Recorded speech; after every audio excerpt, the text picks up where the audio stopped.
ल अन्त आज चाहिँ मुस्रे मुस्रे भएर जङ्गल घुम्दै घुम्दै आएको हो।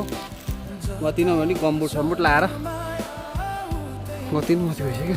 त्यो लहरा चाहिँ पहिला आउँदाखेरि सानो थियो, अहिले त कत्रो भइसक्यो।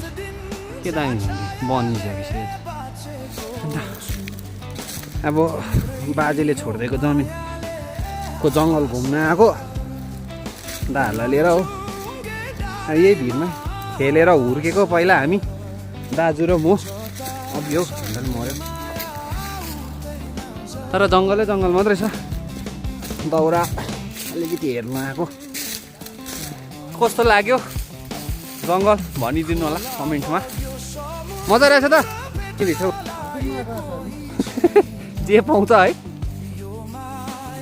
जङ्गल चाहिँ कस्तो लाग्यो होला, भिड कस्तो लाग्यो होला।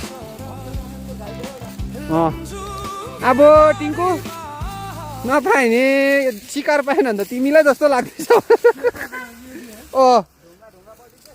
शिकार पाएन भने त तिमीलाई जस्तो लाग्दैछ।